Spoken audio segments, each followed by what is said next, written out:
Hello guys, welcome to my YouTube channel UPSC CA. आज का हमारा टॉपिक है शंघाई कोऑपरेशन ऑर्गेनाइजेशन एससीओ। ये अभी इसीलिए न्यूज़ में था ये ऑर्गेनाइजेशन क्योंकि कुछ टाइम पहले 4 जुलाई को हेड्स ऑफ स्टेट एससीओ का जो काउंसिल है हेड्स ऑफ स्टेट उसकी मीटिंग हुई थी। एंड ये मीटिंग कैसी थी? वर्चुअल मीटिंग थी। तो इसी वजह से ये ऑर्गेनाइजेशन न्यूज़ में है। तो अब हमारे लिए इम्पोर्टेंट हो जाता है कि ये ऑर्गेनाइजेशन बनी कैसे, इसके मेंबर कौन कौन हैं और क्या एजेंडा आपकी मीटिंग में रहा, क्या एग्रीमेंट साइन किए गए एंड कुछ स्टेटमेंट्स जो अगर इम्पोर्टेंट हैं तो जो हम यूज़ कर सकते हैं हमारे आंसर्स में, ये सब जानना हमारे लिए इम्पोर्टेंट है। तो लेट्स स्टार्ट। आज का टॉपिक हमारा, सबसे पहली चीज़ आपको जो याद रखनी है कि जो 4 जुलाई को शंघाई कॉरपोरेशन ऑर्गेनाइजेशन की मीटिंग हुई है, ये हेड ऑफ द स्टेट्स की मीटिंग थी जिसे होस्ट किया है प्राइम मिनिस्टर नरेंद्र मोदी जी। मतलब इंडिया ने एससीओ की मीटिंग को इस बार क्या किया था? होस्ट किया था। और ये फर्स्ट टाइम है जब इंडिया चेयर कर रहा है इस समिट को। इससे पहले वाली आप याद रख सकते हैं अपने जीके के लिए कि उज्बेकिस्तान में 2022 में जो मीट हुई थी वो कहाँ हुई थी? उज्बेकिस्तान में हुई थी। सो जो थीम है इस बार का 2023 एससीओ समिट का, वो है सिक्योर। अब ये जो वर्ड है इसके भी आगे एब्रिविएशन है, इसको फुल फॉर्म है सिक्योर का। एस से है security, E for economic development, C for connectivity, U for unity, R for respect for sovereignty and territorial integrity, and E for environmental protection। तो आपको इसका थीम जो याद रखना है वो सिक्योर है। ठीक है, इसकी फुल फॉर्म आपको याद रहे तो रख लीजिए, नहीं तो आपको इतना अंदाजा आ ही जाएगा अगर प्री में ये क्वेश्चन आता है तो किसी भी स्टेटमेंट फॉर्म में, तो आप आंसर कर पाएंगे इजीली। अब ये जो मीटिंग थी इनिशियली फाइनलाइज हुई थी कि इन पर्सन होगा, क्योंकि अभी तक क्या हो रहा था, ये जो मीट है इन पर्सन नहीं हो पाई थी ड्यू टू कोविड। ठीक है, लेकिन इस मीटिंग को भी वर्चुअल कर दिया गया। एंड ये जो डिसीजन है ये कब लिया गया? पहले PM Narendra Modi ji US visit पर गए थे, उस टाइम पे भी इस मीटिंग को क्या किया गया था? पोस्टपोन किया गया था। एंड उनकी विजिट के बाद ये डिसीजन लिया गया कि इस समिट को वर्चुअल किया जाएगा। अब जो रीजन है कि ऐसा क्यों किया गया, इसका कोई रीजन नहीं दिया गया है, जिससे सिर्फ आप अंदाजा लगा सकते हो, मतलब पॉसिबिलिटी कह सकते हो। उसका एक रीजन ये भी है, जैसे चाइना का जो एग्रेशन है एलएसी पर, उसकी वजह से, उसकी हॉस्टिलिटीज की वजह से। एंड जो पाकिस्तान का आपको पता ही है, हमारे टॉक्स जो है 2014 से ही इंडिया और पाकिस्तान के बीच में बंद है, तो उनकी वजह से हो सकता है शायद। या फिर जो ऑप्टिक्स रहेंगे रशियन प्रेसिडेंट को बुलाने के, क्योंकि वॉर चल रहा है तो उन पे बहुत सारे सैंक्शंस हैं। तो उन कुछ फैक्टर्स की वजह से ये कहा जा रहा है कि पॉसिबल है शायद इसीलिए इन्होंने वर्चुअल कर दिया होगा, बट ऑफिशियल कोई स्टेटमेंट, कोई रीजन नहीं दिया गया है। ठीक है, बस आप ये याद रख सकते हैं कि एससीयू की मीटिंग कैसी रही है, इस बार वर्चुअल हुई है और उसको चेयर किसने किया है? इंडिया ने किया है। एंड जो चेयर किया है इंडिया ने एससीयू की मीटिंग को फर्स्ट टाइम किया है। जब से उसने ज्वाइन किया है उसके बाद से ये पहली बार इंडिया ने एससीयू की मीटिंग को चेयर किया है। सो नाउ अब हम जान लेते हैं कि ये एससीओ ऑर्गेनाइजेशन है क्या, इसका एजेंडा क्या है, मतलब एम क्या है और कौन कौन इसके मेंबर्स हैं और कब बनी थी। तो सबसे पहले एससीओ इनिशियली शंघाई 5 के नाम से जाती थी। ये ग्रुप कहलाता था शंघाई 5। और इसमें मेंबर कौन कौन से थे? Russia, China, Kazakhstan, Kyrgyzstan and Tajikistan. ये 5 मेंबर कंट्रीज थी जिन्होंने 1996 में सोवियत यूएसएसआर के ब्रेकडाउन के बाद इस ऑर्गेनाइजेशन का फॉर्मेशन किया। और इनका एम क्या था उस टाइम पर ये ऑर्गेनाइजेशन बनाने का?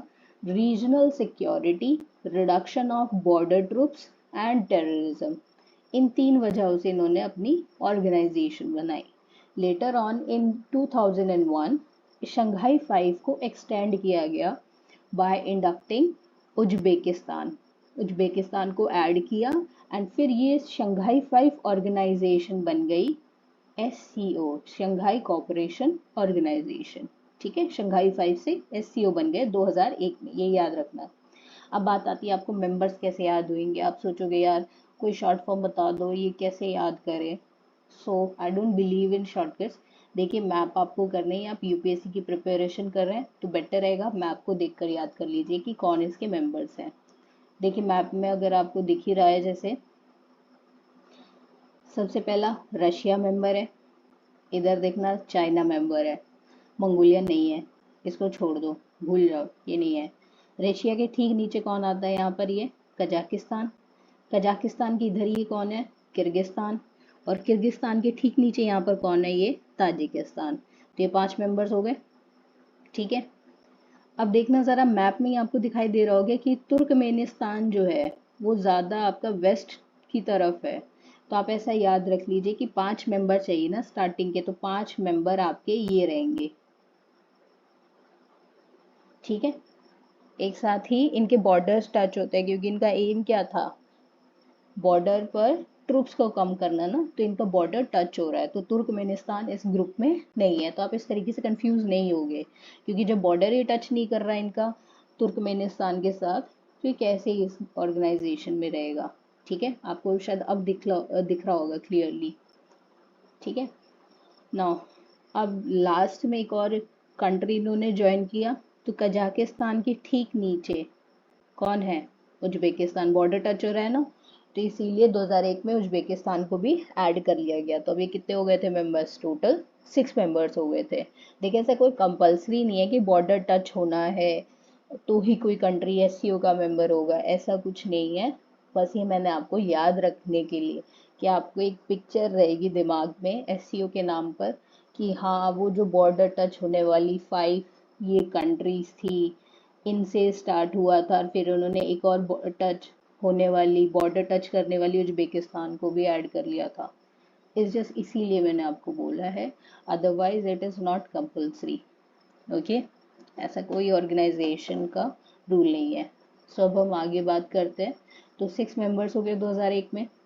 अब जो शंघाई कॉरपोरेशन इन्होंने नाम चेंज किया है, तो ये ऑर्गेनाइजेशन ही फॉर्म हुई है, तो इसका कोई चार्टर होगा। तो चार्टर इन्होंने साइन किया था 2002 के अंदर। एंड ये जो समिट थी, इस समिट का नाम याद रख लीजिएगा। अब नाम का मतलब है कि ये समिट जहाँ पर भी ऑर्गेनाइज की गई थी, ठीक है, उसी एरिया को ही नाम पे ही समिट का नाम रख देते हैं हम लोग। ठीक, तो इस समिट को क्या बोलते हैं, सेंट पीटर्सबर्ग समिट। तो Saint Petersburg summit 2002, charter of SCO was signed. अब ये तो साइनिंग हुई है सिर्फ, फोर्स में कब आया, मतलब एक्चुअल में काम करना कब शुरू किया इस चार्टर ने, तो ये फोर्स में आया है 2003 में। ठीक है, याद रह जाएगा अब तो। 2001 उज्बेकिस्तान ऐड किया, 2002 में चार्टर साइन किया, 2003 में फोर्स में आ गया चार्टर। ठीक है ना। इसके बाद अब ये जो आपकी ऑर्गेनाइजेशन बनी है, इसके कुछ परमानेंट बॉडीज भी हैं, 2 परमानेंट बॉडीज हैं। ठीक है, जिनका आपको नाम और उनका हेडक्वार्टर कहाँ पर है वो याद होना चाहिए। तो SCO जो सेक्रेटरेट है, SCO का जो सेक्रेटरेट है वो बीजिंग में है। बीजिंग कहाँ है, चाइना में, कैपिटल ऑफ चाइना। तो वहाँ पर SCO का सेक्रेटरेट है। दूसरा है permanent body, executive committee of regional anti terrorist structure. ये इस ऑर्गेनाइजेशन ने इस बॉडी को बनाया है और ये कहाँ पर लोकेटेड है, ताशकेंत में। ताशकेंत कहाँ पर है, उज्बेकिस्तान की कैपिटल है। ठीक है, तो 2 परमानेंट बॉडीज याद आ जाएंगी, एक है SCO सेक्रेटरेट बीजिंग में, और रीजनल एंटी टेररिस्ट स्ट्रक्चर की एग्जीक्यूटिव कमेटी कहाँ पर बेस्ड है, ताशकेंत उज्बेकिस्तान में। नेक्स्ट अब हम ये बात करते हैं कि इस मेंबर्स में अभी तक हमने कितने मेंबर्स पढ़ लिए, इस ऑर्गेनाइजेशन में 6 मेंबर्स हैं, right. Russia, China, Kazakhstan, Kyrgyzstan, Tajikistan and Uzbekistan, 6 members हो चुके हैं। अब 2005 की बात आती है। 2005 में एज ऑब्जर्वर्स इंडिया और पाकिस्तान को ज्वाइन कराया गया एंड इन्हें फिर फुल मेंबरशिप दे दी गई 2017 में, और समिट का नाम था अस्ताना समिट। ठीक है, सो अभी याद रहेगा इंडिया पाकिस्तान दोनों को एक साथ ही एससीओ में ऐड कराया गया था। अब देखिए इंडिया और पाकिस्तान को एक साथ कैसे ऐड कराया गया और क्यों करवाया गया, ऐसा क्या हुआ था उस टाइम पे। देखिए एससीओ समिट के अंदर क्या हो रहा था कि चाइना की जो डोमिनेंस है वो बहुत ज़्यादा इंक्रीज हो रही थी। तो रशिया ने सोचा कि चाइना को बैलेंस करने के लिए ऑर्गेनाइजेशन में किसको ऐड कराना चाहिए। चाइना के नेबर में कौन है, इंडिया, एंड इंडिया और चाइना की थोड़े बॉर्डर डिस्प्यूट्स हैं, इसीलिए रशिया ने डील की कि हम इंडिया को डालते हैं एससीओ के अंदर, ऐड करवाते हैं। तो फिर इंडिया को भी काउंटर करना था, तो चाइना ने इंडिया को काउंटर करने के लिए किस कंट्री को डाला, पाकिस्तान को। तो इस तरीके से इंडिया और पाकिस्तान दोनों एक साथ एससीओ के मेंबर्स बने 2017 अस्ताना समिट में। अब जो प्रेजेंट डे कुछ आपकी कंट्रीज हैं जिन्हें डायलॉग पार्टनर का स्टेटस दिया हुआ है, इनके भी आपको नाम याद रखने होंगे। 6 कंट्रीज हैं। अब 6 कंट्रीज कौन कौन से हैं, देखो दो तो हमारे नेबर्स ही हैं, इंडिया के नेबर्स हैं, एक तो श्रीलंका, एक नेपाल। ठीक है, आप इस चीज़ को ऐसे याद रख सकते हो, जैसे मान लीजिए नेपाल हो गया, हाँ सॉरी, ये आपका इंडिया हो गया, तो यहाँ नीचे वाला और एक ऊपर वाला दोनों नेबर। ठीक है, अब साउथ ईस्ट एशिया में क्या है, यहाँ पर कंबोडिया, तो कंबोडिया आप इमेजिन कर लो यहाँ पर है कुछ, तो 3 आपके आसपास वाले लोग हो गए। ठीक है, तो Cambodia, Nepal and Sri Lanka. Azerbaijan, Armenia, Turkey, ये आपके मेडिटेरेनियन और ब्लैक सी के आसपास वाली कंट्रीज है।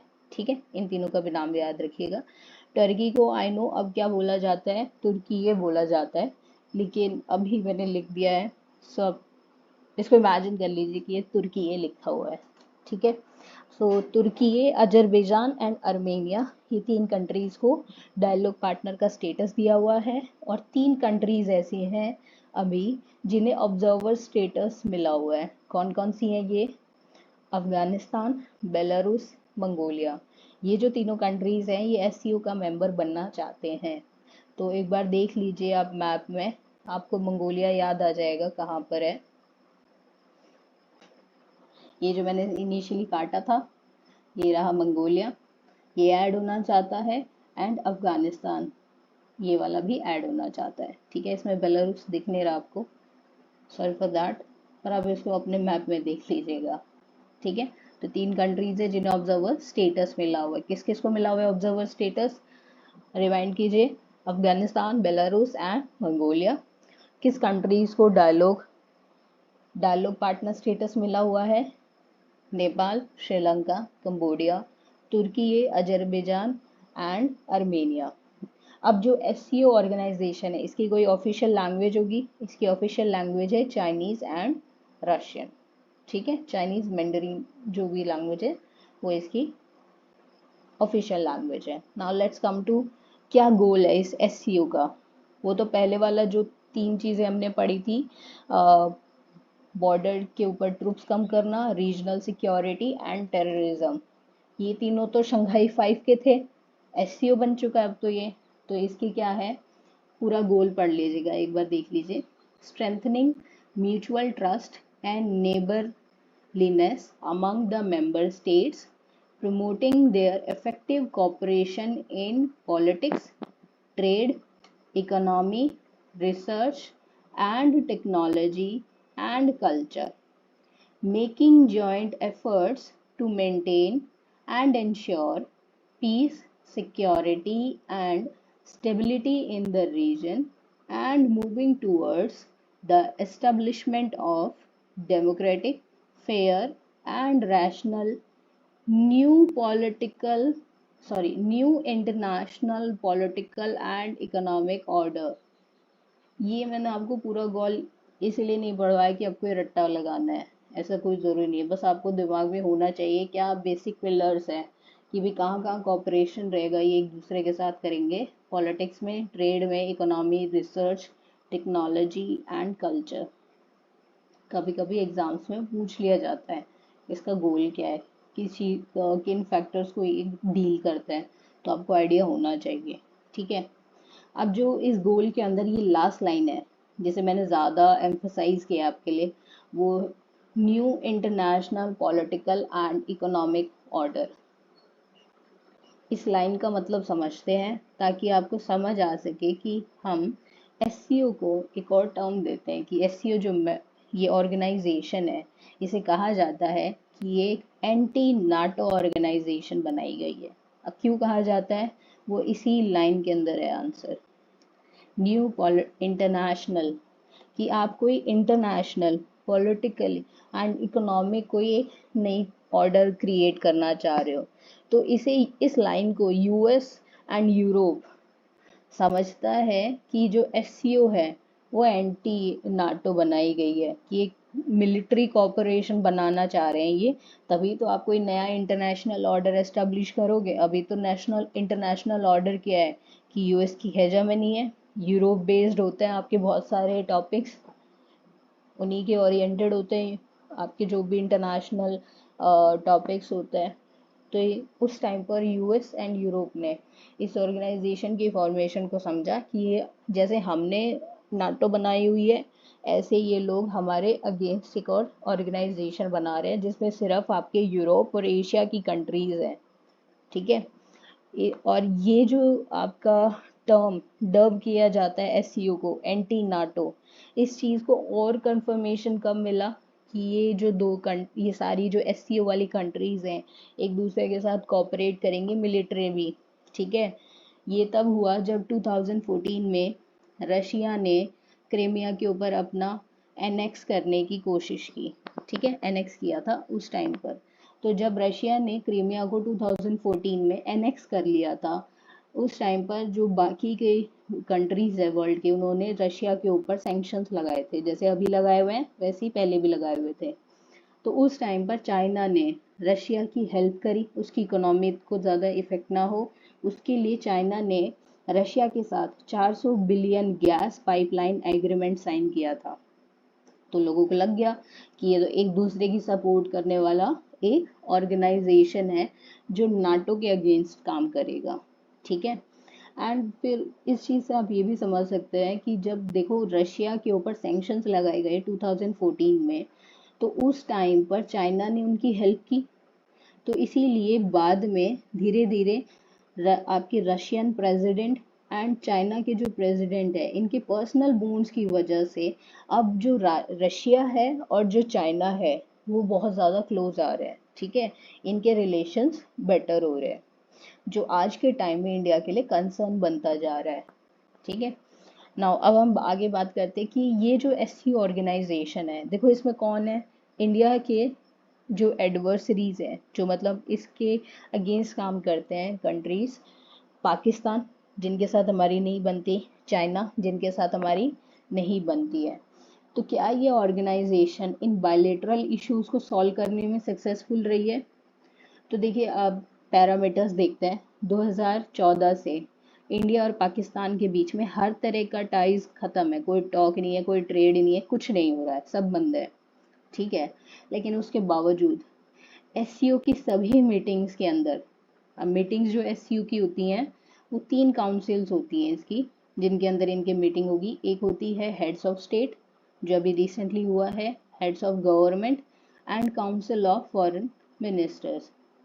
सभी मीटिंग्स के अंदर आपके इंडिया और पाकिस्तान दोनों अटेंड करते हैं, चाहे इनके बातचीत नहीं हो रही है 2014 से, 2017 में ये मेंबर बने हैं, उसके बावजूद से उसके बाद भी एससीओ के ये दोनों मीटिंग्स को अटेंड करते हैं। ठीक है। इंडिया पाकिस्तान को एक्यूज करता है कि भाई ये क्रॉस बॉर्डर टेररिज्म फैलाता है, परपिट्रेटर है ये। उसके बावजूद इंडिया के पाकिस्तान के जो ट्रुप्स हैं वो एससीओ की एंटी टेररिज्म एक्सरसाइजेज में एक दूसरे के साथ पार्टिसिपेट करते हैं। ठीक है, जो कि आपका SCO regional anti terrorist structure का ही पार्ट होता है, इसी का ही पार्ट होता है एंटी टेररिस्ट एक्सरसाइजेज करना, उसमें इंडिया और पाकिस्तान दोनों आपका पार्टिसिपेट करा। तो आप ये कह सकते हो कि बायलेटरल इश्यूज को जो सॉल्व तो कम्प्लीटली नहीं कर पाई ये ऑर्गेनाइजेशन, लेकिन एक प्लेटफॉर्म दे देती है जहाँ पर आप एक दूसरे के साथ एटलीस्ट कोऑपरेट तो करो, बात तो करो, तभी तो जाके कोई सॉल्यूशन निकलेगा। ठीक है, जब तक आप डिप्लोमेटिकली टॉक्स नहीं करोगे तब तक कोई भी इशू रिजॉल्व नहीं होता। अब जैसे दूसरा है, इंडिया का और चाइना का भी बायलैटरल इशू चल रहा है, एलएसी को लेकर, line of actual control, border issue को लेकर। तो उसमें भी आप कह सकते हो कि बस ये एक आपको फैसिलिटी प्रोवाइड करता है ताकि आप टॉक्स कर सको, एटलीस्ट कुछ कह सको एक दूसरे से कि भाई बंद करते हैं, चलो डिप्लोमेटिक टॉक्स हो सके। नेक्स्ट, अब एससीओ के लिए इतना इम्पोर्टेंट, एससीओ में इंडिया के लिए ऐड होना इम्पोर्टेंट क्यों था? हमने इससे पहले तो देख लिया कि इंडिया को और पाकिस्तान को रशिया और चाइना ने क्यों ऐड करवाया। ठीक है, अब इंडिया के लिए क्या ज़रूरी था? कुछ ज़रूरी है क्या इस ऑर्गेनाइजेशन में ऐड हो? तो देखो, सबसे पहली चीज़ जो इंडिया है उसने इस ऑर्गेनाइजेशन के स्टेटिस्टिक्स देखे कि कैसे है, मतलब ये कितनी आपकी इम्पोर्टेंट ऑर्गेनाइजेशन है। तो इस ऑर्गेनाइजेशन का स्टेटिस्टिक्स अगर हम देखें तो वो है कि ग्लोबल जीडीपी का 1/3 ये कॉन्स्टिट्यूट करता है, ग्लोबल ट्रेड का 1/5 ये कॉन्स्टिट्यूट करता है ऑर्गेनाइजेशन में जो ये कंट्रीज है, ग्लोबल ऑयल रिजर्व्स का 1/5 एंड नेचुरल गैस रिजर्व्स का 44% कॉन्स्टिट्यूट करता है ये ऑर्गेनाइजेशन। तो अगर हम इसके स्टैटिस्टिक्स को देखें तो ये तो काफ़ी इम्पोर्टेंट ऑर्गेनाइजेशन है, इसीलिए इंडिया पार्ट होना चाहता था इस यूरो एशियन ग्रुप का। ठीक है, इसलिए इम्पोर्टेंट था, चाहे पाकिस्तान हो वो कोई इम्पोर्टेंट नहीं हमने इतना ध्यान नहीं दिया, हमने इस चीज़ पर ध्यान दिया। ठीक है, दूसरी चीज़ देखो, पाकिस्तान जिस ऑर्गेनाइजेशन में है और जो चाइना है, ठीक है, उस ऑर्गेनाइजेशन में being inside the tent is more important for us. ठीक है, इंडिया के लिए ऑर्गेनाइजेशन के अंदर होना ज़्यादा इम्पॉर्टेंट था जहाँ पर पाकिस्तान और चाइना है। क्यों? ये चीज़ को समझ के देखो, अगर आप ऑर्गेनाइजेशन के बाहर हो तो ऑर्गेनाइजेशन को के अंदर जो पाकिस्तान और चाइना है वो उस ऑर्गेनाइजेशन को अपने अकॉर्डिंग कोई भी पॉलिसी बनवा सकते हैं। ठीक है, तो वो कोई डिसीजन लेते हैं अगेंस्ट इंडिया, वो उनके लिए इजी हो जाएगा क्योंकि उस ऑर्गेनाइजेशन में उन्हें कोई रोकने वाला नहीं है। लेकिन अगर इंडिया उसका मेंबर बनता है तो अगर कोई भी आप मान लीजिए पॉलिसी पैक्ट या कोई भी डिसीजन एससीओ अगर इंडिया के अगेंस्ट में कुछ करता है तो एटलीस्ट इंडिया उस चीज़ को काउंटर कर सकता है, उस चीज़ को रोक सकता है। ठीक है, एंड वहाँ पर अपने जो बातें हैं पाकिस्तान के साथ जो इश्यूज हैं उससे रिलेटेड और चाइना से रिलेटेड, वो एक अपनी प्लेटफॉर्म मिल रहा है उसको इंडिया को जहाँ पर वो अपनी बातों को कह सकता है। ठीक है, कि भाई हमारी कोई गलती नहीं, तुम सब कर रहे हो गलत। अब आगे देखते हैं एक और क्या इम्पोर्टेंस है इसका। नेक्स्ट इम्पोर्टेंस ये है कि इस एससीओ ऑर्गेनाइजेशन के अंदर सेंट्रल एशियन मार्केट है। सेंट्रल एशियन कंट्रीज भी तो हैं। सेंट्रल एशियन जो कंट्रीज हैं कौन कौन सी? Kazakhstan, Kyrgyzstan, Tajikistan, Uzbekistan, right है ये कंट्रीज सेंट्रल एशियन कंट्रीज कहलाती हैं ये। अब ये जो कंट्रीज हैं ये लैंड लॉक्ड कंट्रीज हैं, मतलब चारों तरफ से ये लैंड से ही सराउंडेड है। ठीक है, तो अगर इंडिया को इनके मार्केट तक रीच करना है, इंडिया अपना ट्रेड करना चाहता है इन कंट्रीज के साथ, तो उसे बीच में कंट्रीज आते हैं। एक सेकेंड मैप दिखाती हूँ आपको मैं, आपको समझ आ जाएगा मैं क्या बात कर रही हूँ।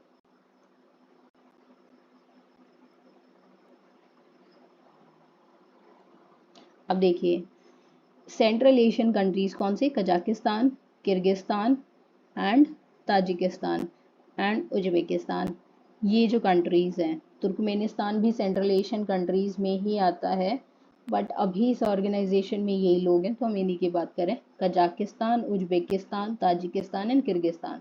अगर यहाँ तक रीच करना है, इंडिया का जो भी ट्रेड है वो नॉर्थ वेस्टर्न साइड से ही होगा।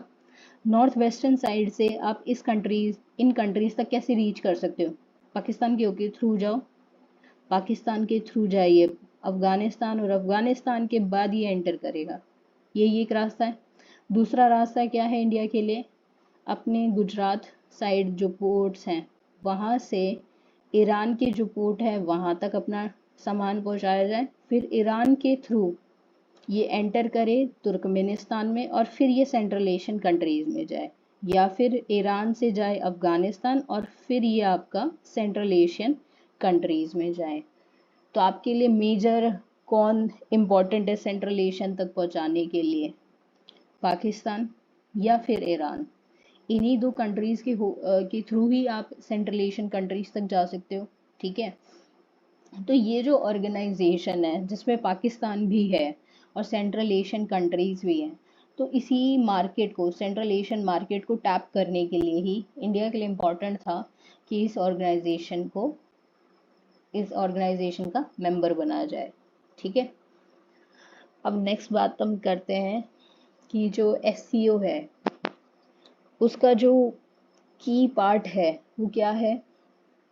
Multi alignment and strategic autonomy.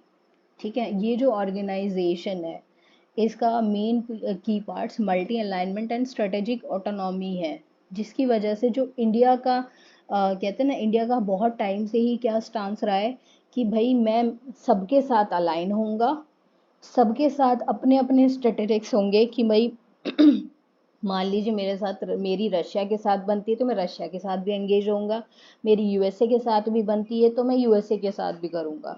आप मुझे ये नहीं कह सकते कि भाई रशिया की साइड है तो यूएस की साइड नहीं होना। ठीक, वो नहीं, उसको हम बोलते हैं स्ट्रेटेजिक ऑटोनॉमी। तो स्ट्रेटेजिक जो ऑटोनॉमी है ये इंडिया पहले से ही, बहुत इंडिपेंडेंस के बाद से ही इसको अडहर करता है, एंड यही आपका की एलिमेंट्स हैं जो एससीओ के अंदर भी हैं। ठीक है, एंड दूसरा चीज़ जो इंडिया बहुत ज़्यादा अडहर करता है अपनी स्ट्रेटेजिक ऑटोनॉमी की वजह से, वो है बैलेंसिंग। क्योंकि जब आप वर्ल्ड के अंदर दो एडवर्सरीज के साथ एंगेज कर रहे हो तो आपको उन दोनों को बैलेंस करना पड़ता है, ताकि दोनों को ये फील ना हो कि आप किसी एक की तरफ ज़्यादा टिल्टेड हो। ठीक है, तो जो एससीओ है इसमें इंडिया ऐड हो गया। ठीक है, क्योंकि उसमें पाकिस्तान है, चाइना है, अपने जो भी उनके रीजंस है उसकी वजह से ऐड हो गया। लेकिन अब उसे और कहाँ बैलेंस करना पड़ेगा? एससीओ का में जो चाइना है, एससीओ में जो चाइना कंट्री है उसका आज के टाइम में कौन एडवर्सरी है? यूएसए। एंड यूएसए के साथ इंडिया की एक ऑर्गेनाइजेशन है क्वाड, जो अभी कुछ टाइम पहले ही रिवाइव की गई है। इस क्वाड मेंबर कौन कौन है इस क्वाड ऑर्गेनाइजेशन की? US, Japan, Australia and India. ठीक है, तो इंडिया ने वहाँ पर भी अपने आप को ज्वाइन करा लिया। तो अब जो ये बैलेंसिंग होगी बिटवीन क्वाड, क्वाड में कौन है? यूएस। यूएस का कौन सी ऑर्गेनाइजेशन है? नाटो। ठीक है, तो क्वाड और एससीओ इन दोनों के बीच में आपके इंडिया को क्या करना पड़ेगा? बैलेंस करना पड़ेगा। क्यों? क्योंकि आपका इंडिया किस चीज़ को फॉलो कर रहा है? स्ट्रेटेजिक ऑटोनॉमी कर रहा है। ठीक है, तो अब ये देखने वाली बात है कि इंडिया इन दोनों ऑर्गेनाइजेशंस में कैसे बैलेंस करता है। इस चीज़ को और थोड़ा आगे आपको समझ आ जाएगा, बैलेंसिंग की और क्या ज़रूरत है, ये अभी हम आगे देखेंगे। ठीक है, अभी जो रीसेंट मीटिंग हुई है उसमें कुछ एग्रीमेंट साइन किए गए होंगे, तो वो देख लेते हैं कौन कौन से एग्रीमेंट साइन किए गए हैं। जो मोस्ट इम्पॉर्टेंट चीज़ है जो आपको अभी याद रखनी है कि इस 2023 की मीटिंग में ईरान को as 9th and latest member बना लिया गया है एससीओ का। ठीक है, सो एससीओ इज द एससीओ में 9th मेंबर जो है अब वो ईरान है। तो अभी ये ग्रुप कितने मेंबर का हो गया है? 9 में 9 हो गए इसमें। ठीक है, 9 हो गए। सो जब ईरान को ऐड किया गया तो हमारे जो पीएम है उन्होंने ये कहा कि अब ये जो ऑर्गेनाइजेशन है और भी ज़्यादा रिप्रेजेंटेटिव हो गई है, मल्टीपोलर वर्ल्ड ऑर्डर जो कि ग्लोबल इंटरेस्ट में है, तो ये उसको भी बना रही है। ठीक है, ये ऑर्गेनाइजेशन ज़्यादा रिप्रेजेंटेटिव होकर मल्टीपोलर वर्ल्ड बना रही है ऑर्डर। ठीक है, नेक्स्ट अब हम बात है यहाँ पर, जो देखो कोई भी ऑर्गेनाइजेशन जब मीट करती है ना, तो मीटिंग के बाद फाइनल उनकी जो भी बातें हुई हैं, जो एग्रीमेंट हुए हैं, उनको एक ही डॉक्यूमेंट में कंपाइल किया जाता है। ठीक है, उसको हम कहते हैं जॉइंट स्टेटमेंट। ठीक है, कि भाई इन बातों पर सब हर कोई एग्री कर रहा है, हमने ये लास्ट फाइनल हमारी बातें हुई हैं। ठीक है, और जो ये जॉइंट स्टेटमेंट होती है, इसको जो भी कंट्री आपकी होस्ट कर रही है ना, उसी के ही नाम पर उसे डिक्लेरेशन बोला जाता है। तो जो ये एग्रीमेंट था, सॉरी जो ये मीटिंग है, ये इंडिया ने होस्ट की है। तो जो एससीओ का 2023 का डिक्लेरेशन, उसे क्या बोलेंगे, न्यू दिल्ली डिक्लेरेशन। तो इसमें क्या बोला गया, इस जॉइंट स्टेटमेंट में क्या बोला गया कि एससीओ की जो कंट्रीज हैं वो कहाँ कहाँ कोऑपरेट करेंगी काउंटरिंग रेडिकलाइजेशन, डिजिटल ट्रांसफॉर्मेशन पे। एंड जो कि ये डिजिटल ट्रांसफॉर्मेशन वाला जो इशू है, टॉपिक है, इस पे इंडिया ने ऑफर भी किया था एससीओ की कंट्रीज को कि वो जो डिजिटल पेमेंट इंटरफेस है उस पे अपनी एक्सपर्टीज बाकी कंट्रीज के साथ शेयर करेगी। ठीक है, ये बात की है। अब ये ऐसा क्यों कहा, देखो इंडिया जो है इस चीज़ में एक्सपर्ट है कि कैसे डिजिटल पेमेंट वो इतनी बड़ी लार्ज पॉपुलेशन में हर किसी तक पहुंचाया जाए। मैं किस डिजिटल पेमेंट की बात कर रही हूँ, यूपीआई की। अब ये चीज़ तो आपने रियलाइज़ की होगी कि यूपीआई आज के टाइम में इंडिया में हर किसी के पास पहुंचा है, ऑलमोस्ट सभी के पास जा रहा है ना। तो ये जो पेनिट्रेशन है, ये एक्सपर्टीज है इंडिया की। ठीक है, तो इसीलिए इंडिया ने कहा है कि हम अपना डिजिटल पेमेंट जो इंटरफेस है यूपीआई, उसकी एक्सपर्टीज आपके सभी के साथ शेयर कर सकते हैं, ताकि आपकी कंट्रीज में भी क्या आ सके, डिजिटल ट्रांसफॉर्मेशन आ सके। ठीक है, जैसे हमारे इंडिया में हो चुका है कि आप जब भी जाओगे कुछ भी खरीदने मार्केट में, सब ऑनलाइन कर लो भाई, गूगल पे, पेटीएम, ये सब करते हैं। तो उसी बारे में नेक्स्ट इसमें न्यू दिल्ली डिक्लेरेशन में और भी बातें जो की गई हैं, उसमें एक बात क्या थी, sanction on Russia and Iran. Russia पे एंड ईरान पे सैंक्शंस लगे हुए हैं। रशिया पर तो वॉर की वजह से लगे हुए हैं, एंड ईरान पर किसने लगाए हुए हैं, यूएस ने सैंक्शंस लगाए हुए हैं। किस लिए, क्योंकि ईरान के पास जो यूरेनियम अवेलेबल है एंड उसको एनरिच करके, कॉन्सेंट्रेट करके वो न्यूक्लियर वेपन या फिर कोई भी एनर्जी, इलेक्ट्रिसिटी प्रोड्यूस करने के लिए न्यूक्लियर रिएक्टर में भी यूज़ कर सकता है। दो यूज़ है यूरेनियम के। ठीक है, तो यूएस को लगता है कि ईरान जो न्यूक्लियर यूरेनियम है उसे एनरिच कर रहा है ताकि वो न्यूक्लियर वेपन बना सके। ठीक है, और भी कुछ और फैक्टर्स हैं, पर अभी जो मेन इशू रहता है न्यूज़ में, और इनके बीच में टॉक्स भी चल रही हैं, ईरान की न्यूक्लियर वेपन बनाने वाले जो टॉक्स है वो चलती रहती है, JCPOA। ठीक है, तो इस वजह से अभी जो रिसेंट इशू है मैं वो बता रही हूँ। तो इन दोनों के ऊपर सैंक्शंस लगाए हुए हैं। ठीक है, नेक्स्ट जो एससीओ है उसने क्या बोला है, एससीओ ने कहा है कि वे देखो ये जो नॉन यूनाइटेड नेशन सैंक्शंस हैं, मतलब यूनाइटेड नेशन जो बॉडी है जिसमें वर्ल्ड की सभी कंट्रीज मेंबर है। ठीक है, और वो कंट्रीज पूरे वर्ल्ड को रिप्रेजेंट कर रही हैं। ठीक है, वो पूरी जो बॉडी है यूनाइटेड नेशन पूरे वर्ल्ड को रिप्रेजेंट कर रही है। अगर वो बॉडी किसी भी कंट्री के ऊपर सैंक्शन नहीं लगा रही है, तो जो नॉन यूएन सैंक्शंस लगाए जा रहे हैं, जो वो कंट्रीज बायलेटरली सैंक्शन लगा रही हैं, उसको क्रिटिसाइज किया है। ठीक है, ये कह रहे हैं कि अगर देखो पूरा वर्ल्ड मिलके किसी के ऊपर सैंक्शन लगाता है तो वो सही है, क्योंकि वो पूरे वर्ल्ड की बात है। ठीक है, कि लेकिन अगर आप अपने पर्सनल प्रॉफिट के लिए कोई भी बायलेटरल सैंक्शंस लगा रहे हो किसी भी कंट्री पे, तो वो गलत है। तो ये कहा गया है एससीओ की जॉइंट स्टेटमेंट के अंदर।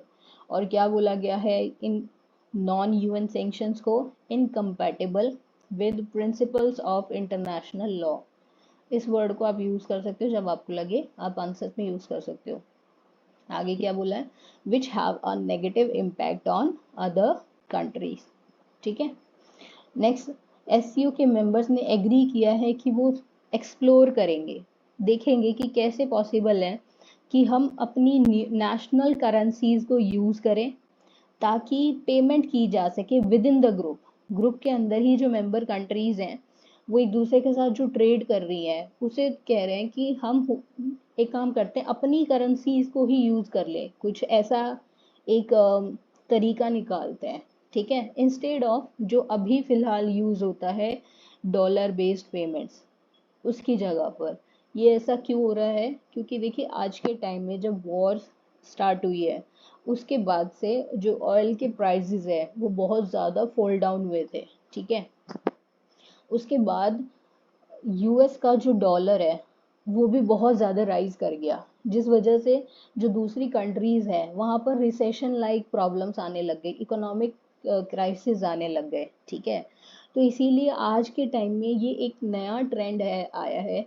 आप ट्रेंड कह सकते हो इसको, या कह सकते हो कि एक नया लोगों ने सोचना शुरू किया, आइडिया प्रिवलेंट हुआ है कि हम जो ट्रेड कर रहे हैं कंट्रीज, वो डॉलर में नहीं करते, क्योंकि डॉलर की वजह से हमारी इकोनॉमी पे बहुत ज़्यादा नेगेटिव इफेक्ट पड़ सकता है और पड़ भी रहा है। तो हम डॉलर को अवॉइड करते हैं और कुछ और तरीका अपनाते हैं ट्रेड करने का। ठीक है, तो इसी के ऊपर एससीओ में भी बात हुई है। ठीक है, नेक्स्ट आगे देखते हैं।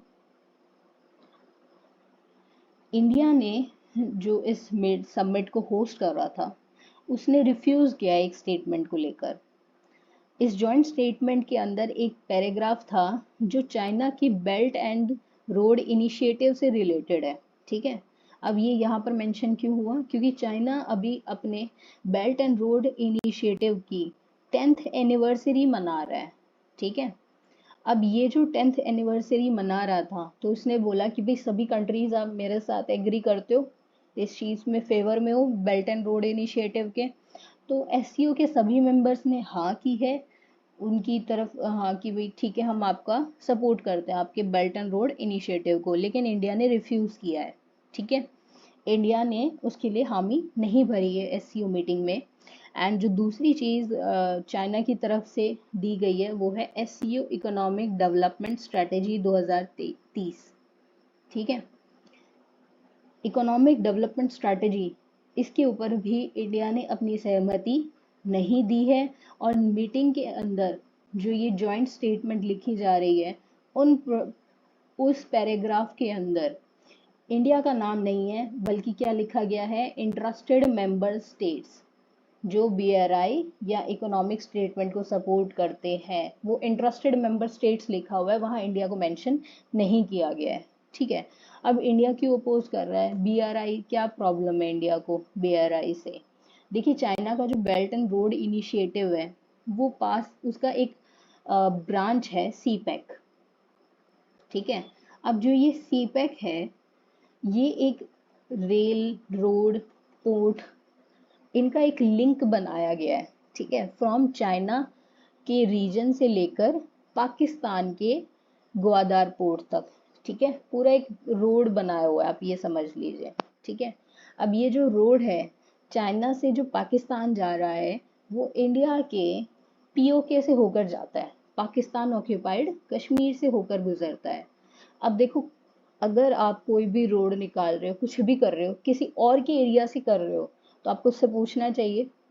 वो नहीं किया गया, इंडिया को इन्वॉल्व ही नहीं किया गया सीपैक के अंदर, पूछा ही नहीं गया कि क्या हम यहाँ से रोड वोड बना लें पीओके से, क्योंकि सोवरेनिटी तो आपकी है, ऐसा नहीं किया गया।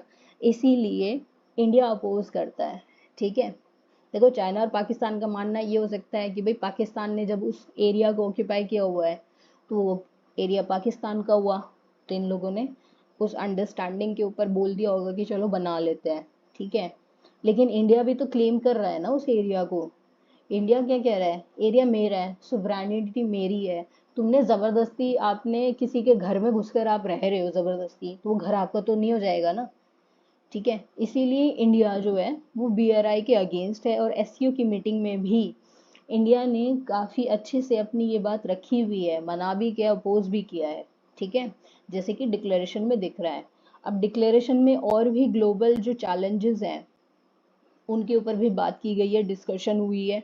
जैसे कि जो अभी एमर्ज हो रहे हैं नए नए कॉन्फ्लिक्ट्स, उनके ऊपर, कोई भी मार्केट में जो टर्बुलेंस डिस्टर्बेंस हो रही है, supply chain instability, climate change, covid, इन सभी टॉपिक्स पर भी बात की गई थी। कुछ ज़्यादा खास निकल कर नहीं आया, इसलिए हम बस इतना देख रहे हैं कि हाँ ये टॉपिक भी डिस्कस हुआ था। अब जो स्टेटमेंट्स हैं क्या दी गई हैं, ये मैं आपके साथ इसीलिए शेयर कर रही हूँ स्टेटमेंट्स, ताकि आपको बेटर अंडरस्टैंडिंग हो सके कि अब हमारे रिलेशंस इन कंट्रीज़ के साथ, चाइना और पाकिस्तान के साथ इंडिया क्या स्टांस रख रहा है। ठीक है, उसके लिए इम्पॉर्टेंट है। तो पहले मिस्टर मोदी जी की स्टेटमेंट देखते हैं।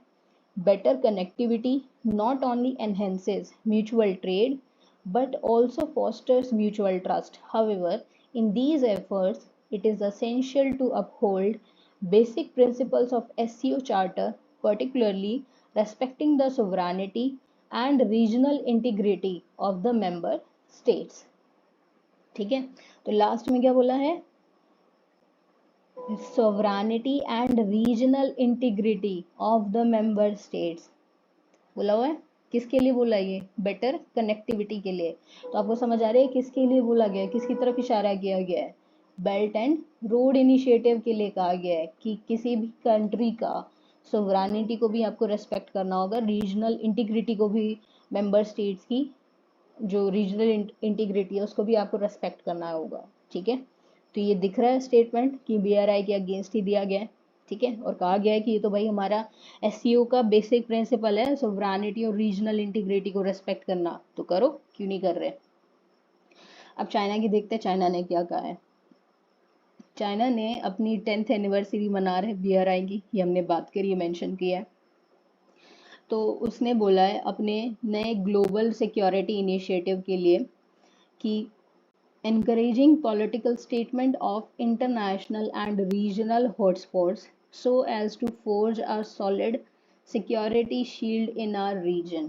ठीक है, ये जो अपना एक नया ग्लोबल सिक्योरिटी इनिशिएटिव स्टार्ट करने जा रहा है उसके लिए ये स्टेटमेंट दिया है चाइना ने। ठीक है, उसके बाद इन्होंने SCO के मेंबर से कहा है कि to make foreign policies independently and to be highly vigilant against external attempts to foment a new Cold War or camp-based confrontation in our region।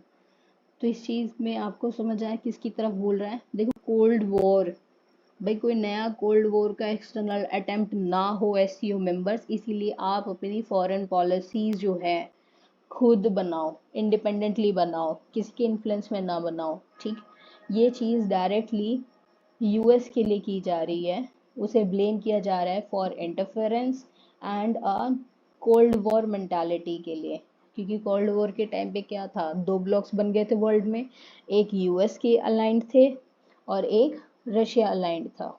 ठीक है, तो इसीलिए अभी रिसेंटली भी रशिया के जो चाइना के जो ऑफिशियल्स हैं उन्होंने US को ब्लेम किया था कि उसकी ना US की कोल्ड वॉर मेंटालिटी है, उस पर उसे वर्क करना चाहिए और इंटरफेयर ना करे दूसरी कंट्रीज के अंदर।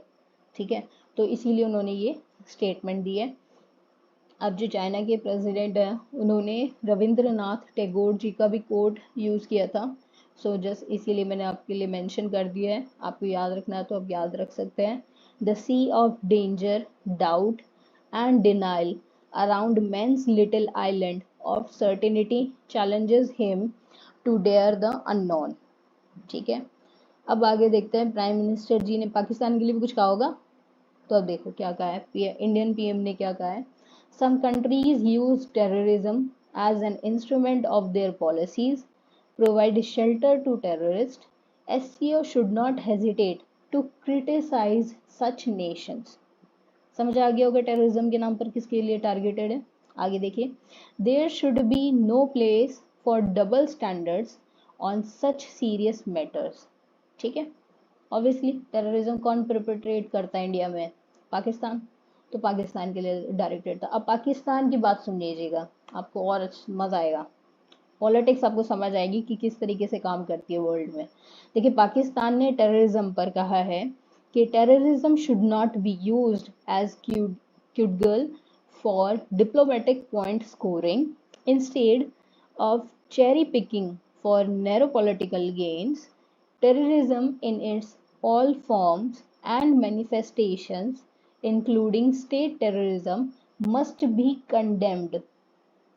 समझ आया कौन कह रहा है कि भाई टेररिज्म हर फॉर्म में हमें कंडेम करना चाहिए, उसे क्रिटिसाइज करना चाहिए। आगे सुनिए, similarly religious minorities should never be demonised in the pursuit of domestic political agendas. तो ये रीजनल जो माइनॉरिटीज़ वाला पॉइंट इन्होंने दिया है अपनी स्पीच में, ये किसके लिए था? इंडियन गवर्नमेंट के लिए था ऑन माइनॉरिटी राइट्स, क्योंकि देखिए इंडिया को क्रिटिसाइज आप किस चीज़ पे कर सकते हो, माइनॉरिटीज़ को भी कोई इंडिया की कोई ऐसी पॉलिसी है नहीं कि माइनॉरिटीज़ को सप्रेस करें, लेकिन ये एलिगेशंस ना लगा दिए जाते क्योंकि आप कुछ तो बोलोगे किसी के अगेंस्ट, तो इसीलिए पाकिस्तान ने भी इंडिया को माइनॉरिटी राइट्स के लिए बोल दिया। ठीक है, अब ये अपने दिमाग में मत लाइएगा कि ये चीज़ें सच है या झूठ है। ठीक है, पॉलिटिक्स में बहुत सी चीज़ें झूठ भी बोली जाती है, बहुत सी चीज़ें सही भी बोली जाती हैं। ठीक है, तो आगे देखते हैं क्रिटिसिज्म ऑफ मीटिंग्स अचीवमेंट्स। अब क्या हम क्रिटिसाइज कर सकते हैं इस मीटिंग से। देखो इंडिया ने पहली बार इस मीटिंग को चेयर किया, लेकिन इतने टाइम से जो इंडिया का एक एजेंडा रहा है कि इंग्लिश को एससीओ की एक फॉर्मल लैंग्वेज बना दिया जाए, उसको लेकर कुछ उन्होंने कुछ खास किया नहीं, कोई कंसेंसस बना नहीं पाए कंसेंसस। ठीक है, दूसरा इकोनॉमिक कॉपरेशन को लेकर इंडिया की तरफ से कोई एक रोड मैप एंडोर्स नहीं किया गया। ठीक है, दो क्रिटिसाइज तो करने हैं किसी न किसी पॉइंट पे, तो ये दो पॉइंट आप बता सकते हैं अगर क्रिटिसिज्म आता है, आपसे पूछा जाता है तो। नेक्स्ट, अब यहाँ पर जो सबसे ज़्यादा इम्पोर्टेंट है, जो पूछा भी जा सकता है, वो ये है कि ईरान का जो इंडक्शन है इन एससीओ, ये इंडिया के फेवर में जाएगा या अगेंस्ट में जाएगा। ठीक है, तो हम दोनों चीज़ें देखते हैं कि देखो जो ईरान है उसका अभी तक हम तो ये कह सकते हैं कि हाँ पॉजिटिव इफेक्ट होगा, ईरान ईरान का ऐड होना एससीओ में इंडिया के लिए अच्छा रहेगा for the purpose of connectivity in the region. ठीक है, क्योंकि ईरान का हमने अभी देखा था मैप में कि ईरान के थ्रू आप सेंट्रल एशियन कंट्रीज को क्या कर सकते हो, रीच कर सकते हो। ठीक है, थ्रू ईरान। एंड एक और ग्लोबल इनिशिएटिव चल रहा है, international north south transport corridor, उसके लिए भी ईरान इम्पोर्टेंट है। उस कॉरिडोर को बनाया ही इसीलिए गया था कि देखो अगर पाकिस्तान इंडिया से ट्रेड को सेंट्रल एशियन मार्केट तक नहीं जाने दे सकता है तो कौन सा दूसरा रूट यूज़ करे ताकि इंडिया सेंट्रल एशियन मार्केट और रशिया दोनों तक जा सके। तो वो था कि इंडिया का जो मुंबई पोर्ट है वहाँ से जाया जाए ईरान के बंदर बंदर अब्बास पोर्ट पर, वहाँ से ईरान से होता हुआ ये जो रोड लिंक किया जाएगा अजरबैजान के बकू पोर्ट तक। ठीक है, सॉरी बकू इसकी कैपिटल है, अजरबैजान के पोर्ट तक।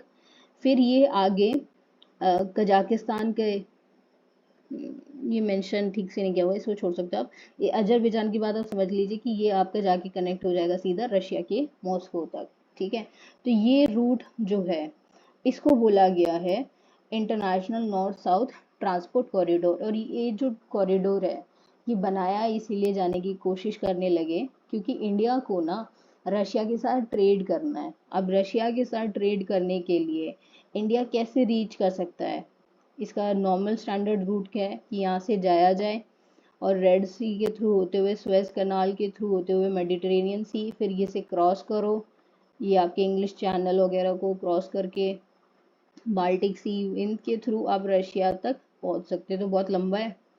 तो रशिया के साथ हमारा जो ट्रेड है इंडिया का वो कम होने का रीज़न यही है कि कोई कनेक्टिविटी नहीं बनती कि जिसके थ्रू आप ट्रेड कर सकते हो, और जो है भी कनेक्टिविटी वो बहुत बड़ी है। ठीक है, मतलब वहाँ तक रीच करना में बहुत मुश्किल होती है, बहुत टाइम लग जाता है, बहुत पैसा लग जाता है। तो इसीलिए नॉर्थ साउथ इस कॉरिडोर को बनाया गया था। ठीक है, तो इस कॉरिडोर के लिए भी कौन इम्पोर्टेंट है, ईरान, और ईरान इस मेंबर बन रहा है। तो होप सो कि ये एंट्री जो है वो इंडिया के लिए यूज़फुल रहेगी। नेक्स्ट आगे देखते हैं और किस चीज़ में ये यूज़फुल रहेगा। अब जो इंडिया अगर सेंट्रल एशियन मार्केट के साथ ट्रेड करना चाहता है तो लैंड बेस्ड जो ट्रेड है उसको पाकिस्तान ब्लॉक कर रहा था। ठीक है, उसकी ट्रांजिट को रोकता है। तो ये कहा जा रहा है कि हो सकता है कि ईरान इस चीज़ को सपोर्ट करे, न्यू दिल्ली का इस मूव का कि भाई पाकिस्तान ये लैंड बेस्ड जो ट्रेड है इसको अलाउ करे, इसको ब्लॉक ना करे जो इंडिया से ट्रांजिट जाएगा। ठीक है, उज्बेकिस्तान भी जो प्रेसिडेंट है उन्होंने भी कहा हुआ है कि जो सेंट्रल एशियन कंट्रीज हैं, ठीक है, वो डबल लैंड लॉक्ड है, मतलब चारों तरफ से ही लैंड लॉक्ड है वो। ठीक है, एंड उन्हें क्या चाहिए, मल्टी मॉडल ट्रेड रूट चाहिए जो अफगानिस्तान से होता हुआ पाकिस्तान और ईरान के दोनों पोर्ट्स तक जाए, ठीक है, ताकि ट्रेड फैसिलिटेट हो सके उनके लिए, वो लोग ये चाहते हैं, ठीक है। तो ईरान का जो इंडक्शन है वो इंडिया को हेल्प करता है कि सेंट्रल जो आपकी एशियन कंट्रीज है वहां तक अपना ट्रेड कर सकता है without being the part of China's BRI, ठीक है। चाइना का जो BRI है, मैंने अभी बताया था सीपैक वाला पार्ट, उसका भी पार्टिसिपेशन उसे ज़रूरत नहीं पड़ेगी, पाकिस्तान की भी ज़रूरत नहीं पड़ेगी, ईरान की वजह से वो सेंट्रल एशियन मार्केट तक जा सकता है, ठीक है। नेक्स्ट आता है कि जो ईरान का इंडक्शन है वो इंडिया के फेवर में क्यों है, क्योंकि थोड़ा ना सॉफ्ट कॉर्नर है, किसकी वजह से, टेररिज्म की वजह से। क्योंकि ईरान ने भी है ना कुछ टाइम तक है ना टेररिज्म की वजह से सफ़र किया था, जो ओरिजिनेट होता था फ्रॉम पाकिस्तान एंड अफगानिस्तान, ठीक है। तो कहा जा रहा है कि हो सकता है इस टेररिज्म वाले फैक्टर की वजह से ईरान जो है वो इंडिया के साथ टिल्टेड रहे, ठीक है।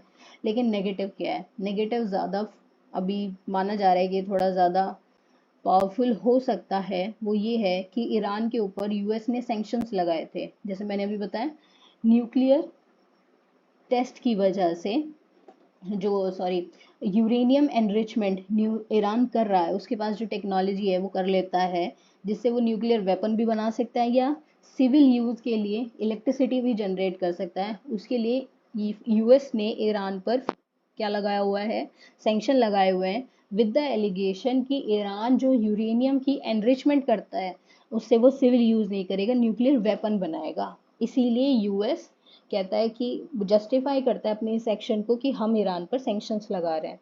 तो जब यूएस ने ये पहले ईरान पर सैंक्शंस लगाने स्टार्ट किए थे ना, उस टाइम पर फिर इंडिया ने ईरान के साथ जो अपना ऑयल ट्रेड है उसे ख़त्म कर दिया, ठीक है। आज के टाइम में हम ईरान से कोई भी ऑयल ट्रेड नहीं करते हैं, ठीक है। तो इसी वजह से थोड़ा सा एक ये एंगल भी कि हो सकता है कि ईरान और इंडिया जो है वो अब थोड़ा एक दूसरे के साथ अलाइन ना हो पाए इनकी वजह से, क्योंकि कंट्रीज ना याद भी रखते हैं कि भाई जब हमारा बुरा टाइम था तो किसने साथ दिया किसने नहीं साथ दिया, जितना उनका नेशनल इंटरेस्ट है उतने लेवल तक। तो क्या कहा जा रहा है कि ये जो पॉइंट है ये शायद थोड़ा अनईजी सा रहे, कि हो सकता है कि इतना वोकल सपोर्ट ईरान की तरफ से इंडिया को ना मिले, ठीक है।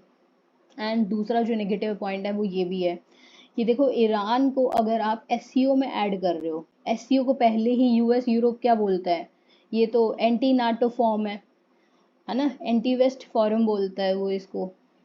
तो इसमें ईरान को और ऐड कर दिया जिसके अगेंस्ट है आपका यूएस और यूरोप भी, उसको आप ऐड करते हो तो इस चीज़ को आप तो एक तरीके से सॉलिडिफाई कर रहे हो कि जो भी यूएस या यूरोप के अगेंस्ट है वो इसमें इस ग्रुप में आ जाओ, ठीक है। अब देखो नेक्स्ट ईयर जो है बात चल रही है कि हम बेलारूस को भी ऐड करेंगे। अब जो बेलारूस है वो किसका साथ देता है, रशिया का साथ देता है, ठीक है। तो ये जो चीज़ है ये और भी ज़्यादा सॉलिडिफाई होने का कहा जा रहा है कि भाई एंटी वेस्ट फॉरम है एससीओ, इस पे और एक और स्टैंप लग जाएगा अगर आप नेक्स्ट ईयर बेलारूस को एससीओ में ऐड कर लेते हो तो ये एक नेगेटिव पॉइंट होगा कि किस तरीके से इंडिया आपका बैलेंस करता है बिटवीन क्वाड क्वाड यूएस की तरफ अलाइंड होकर भी रहे इंडिया, और एससीओ के साथ भी होकर अलाइंड रहे, एशियन कंट्रीज के साथ भी अलाइंड रहे। तो ये जो बैलेंसिंग है ये इंडिया के लिए अब बहुत ज़्यादा क्या होने वाली है, डिफ़िकल्ट होने वाली है, क्योंकि वो तो स्ट्रेटेजिक ऑटोनॉमी को अडर करता है, फॉलो करता है। So let's see what's what will be there in the coming future. So that's all today, and thank you for being with me and watching this video till the end. So thank you, मैं और videos